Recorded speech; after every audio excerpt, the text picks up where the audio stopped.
Today we're going to make an all butter crust for a pie. This recipe is going to make one single pie crust. So if you want to make a double pie crust where it has a pie crust lid on top, so to speak, then you would want to double this recipe. Right now I have 1¼ cups of flour. I use all purpose. I have some ice water here, more than what I need.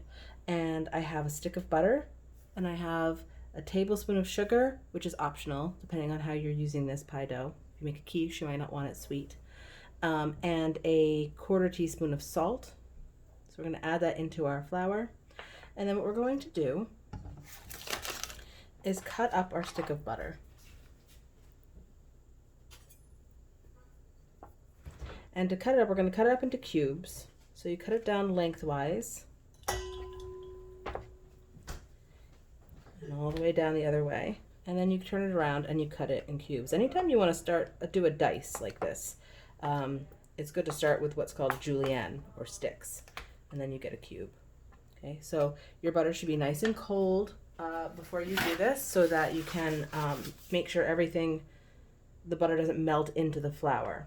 What we're looking for with our pie crust today is for it to stay nice and flaky when we cook it, when we bake it in the oven. So we don't want the butter to melt into the flour. We want it coated in flour. That's going to give us those flaky layers.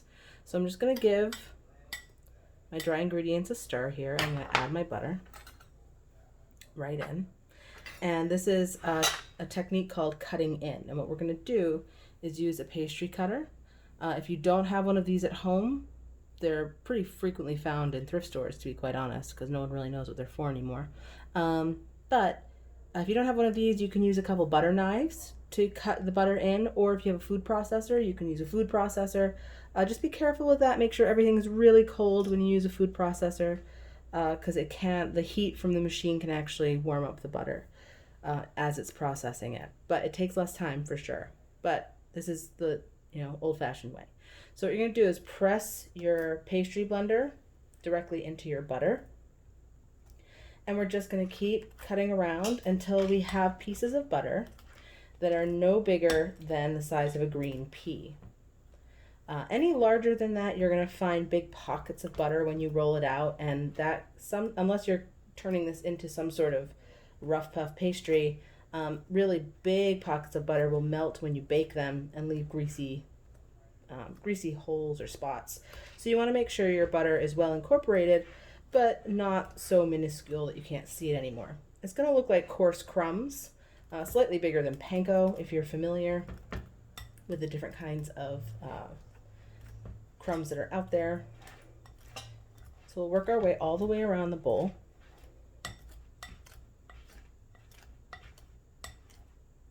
Shake everything off. Sometimes you have to clean off the blade of the pastry blender.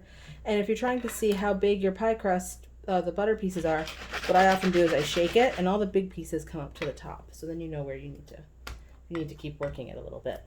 So I do. Another technique with this, if you're using a food processor, is to keep your flour cold also. So you measure everything out and keep it in the fridge for about 20 minutes, and then use your food processor to make this. It will only do you only need to do a couple pulses with the food processor to get it to this point. So I would say we're getting really close here. You give it a good shake. You can see all of these pieces here. All of these pieces, they're really no bigger than the size of a green pea. So I think we're looking good here. So I'll set my pastry cutter aside. And over here I have my ice water. And we're going to use somewhere between 2 and 4 tablespoons of water. It's actually probably going to be closer to 4. And what I'm going to do is add a tablespoon of vinegar to my water. And this helps tenderize the dough a little bit better. Helps inhibit that gluten structure that we sort of want to keep at bay here. So I'm adding 4 to start. I'm going to take a fork and just start mixing it all together. And we're just looking for it to just come together. Work that fork around the outside. Try not to get everything everywhere, as best you can. So it's looking to me like we're definitely going to need more water.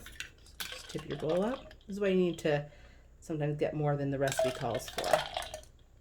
So at this point, this has been 6 tablespoons.